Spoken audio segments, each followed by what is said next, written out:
Runtuhnya Majapahit. Oleh Damar Shashanka. Bagian 4b.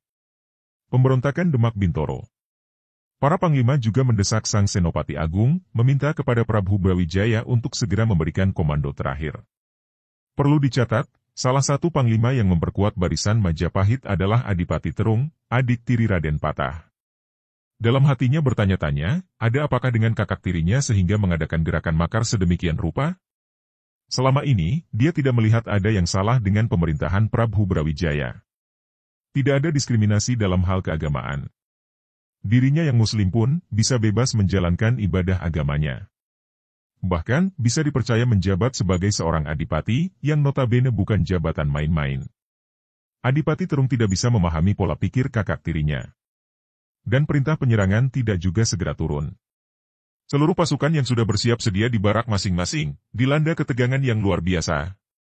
Di istana, para mantri resah. Melihat situasi ini, Sabdo Palon dan Naya Genggong meminta Sang Prabu untuk segera mengeluarkan perintah. Namun apa jawaban Sang Prabu? Beliau masih tidak yakin pasukan Demak akan tega menyerang ibu kota negara Majapahit. Sabdo Palon dan Naya Genggong menandaskan, cara berpikir Raden Patah dan para pasukan ini sudah lain. Sang Prabu tidak akan bisa memahaminya.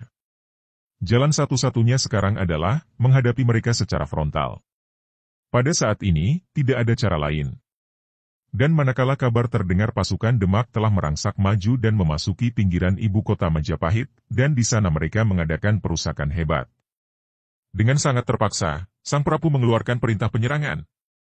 Tapi, perintah itu sebenarnya telah terlambat.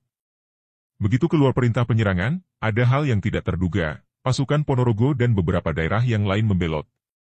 Diketahui kemudian ternyata mereka adalah pasukan dari daerah-daerah yang sudah muslim. Dan, peperangan pecah sudah. Peperangan yang besar. Darah tertumpah lagi. Senopati Demak dipimpin oleh Sunan Ngundung. Dan di pihak Majapahit, Senopati dipegang oleh Arya Lembu Pangarsa. Prajurit Majapahit mengamuk di medan laga. Para prajurit yang sudah berpengalaman tempur ini dan disegani di seluruh Nusantara, sekarang tidak main-main lagi. Adipati Sengguruh, Raden Bondan Kejawen yang masih belia, Adipati Terung, Adipati Singosari dan yang lain ikut mengamuk di medan laga. Sayang, banyak kesatuan-kesatuan Majapahit yang berasal dari daerah Muslim, membelot. Namun, pada hari pertama, pasukan Demak Bintara terpukul mundur. Pada hari kedua, pasukan Demak terpukul lebih telat. Senopati Demak, Sunan Ngundung tewas. Makamnya masih ada di Trowulan, Mojokerto sampai sekarang. Pasukan Demak mengundurkan diri. Pasukan cadangan masuk dipimpin oleh putra Sunan Ngundung, Sunan Kudus. Pertempuran kembali pecah. Namun bagaimanapun juga, pasukan Demak harus mengakui kekuatan pasukan Majapahit. Mereka terpukul mundur keluar dari ibu kota negara. Kehebatan pasukan Majapahit yang terkenal itu, ternyata terbukti. Pasukan Demak bertahan. Beberapa minggu kemudian, datang pasukan dari Palembang bergabung dengan pasukan Majapahit. Pasukan Majapahit seolah mendapat suntikan darah segar.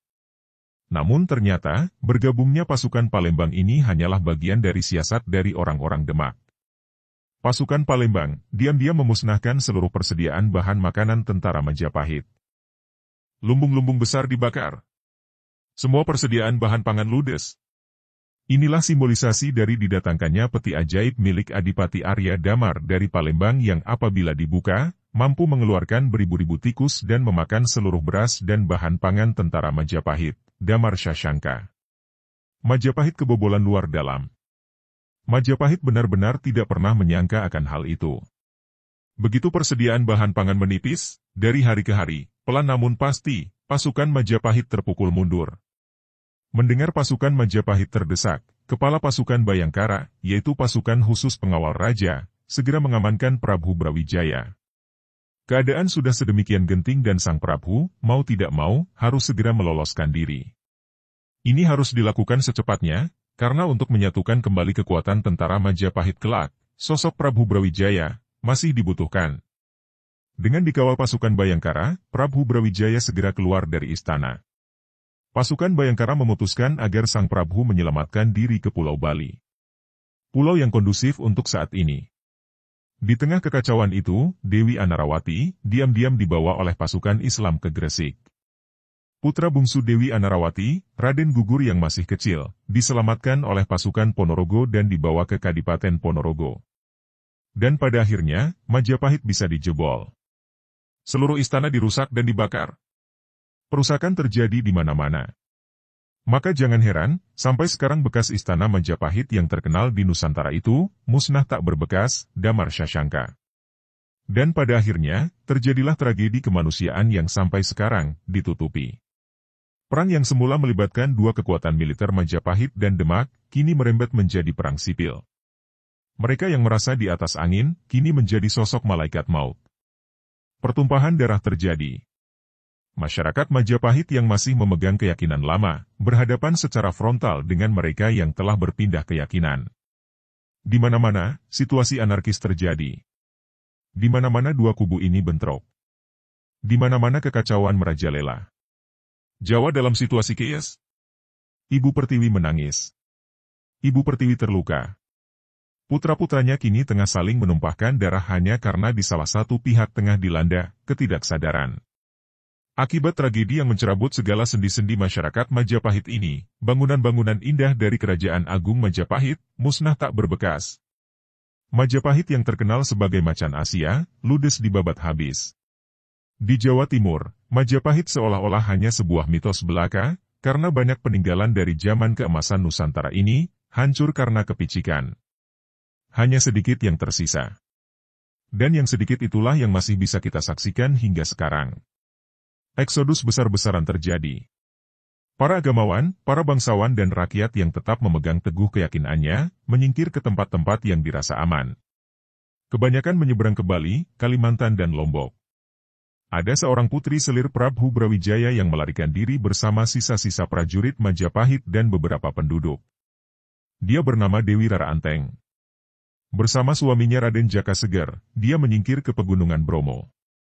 Sampai sekarang keturunan mereka masih ada di sana, dikenal dengan nama suku Tengger. Diambil dari nama Dewi Rara Anteng dan Raden Jaka Seger. Di wilayah Pegunungan Bromo, pasukan Demak memang tidak bisa menjangkau. Medannya cukup sulit dan terisolir. Suku Tengger baru membuka diri pada zaman pemerintahan Presiden Soekarno. Ketika disensus dan ditanyakan apa agama mereka menyatakan beragama Buddha. Padahal ritual yang mereka jalankan lebih dekat ke agama Hindu daripada agama Buddha. Para petugas sensus tidak tahu, istilah Hindu memang tidak dikenal pada zaman Majapahit. Yang terkenal adalah Agomo Siwo Buddha atau hanya disebut Wong Buddha saja, damar Shashanka. Dengan dikawal oleh pasukan Bayangkara dan beberapa kesatuan pasukan yang tersisa, Prabu Brawijaya menyingkir ke arah timur. Dan untuk sementara, beliau tinggal di Belambangan. Adipati Belambangan memperkuat barisan pasukan ini. Dan tak hanya itu, para penduduk Belambangan pun dengan sukarela ikut menggabungkan diri. Mereka benar-benar melindungi Prabu Brawijaya ekstra ketat. Mereka siap tempur di Belambangan. Keadaan darurat diberlakukan. Selama ada di Belambangan, Prabu Brawijaya terus terusik batinnya. Raden Patah, yang biasa beliau panggil dengan nama Patah itu, ternyata telah tega melakukan ini semua. Kebaikan beliau selama ini dibalas dengan racun. Sabdo Palon dan Naya Genggong menambahkan hati sang Prabu. Nasi sudah menjadi bubur. Tidak patut disesali lagi. Kini, saatnya untuk menata kembali yang tersisa. Dan untuk tujuan itu, Prabu Brawijaya harus menyeberang ke Pulau Bali.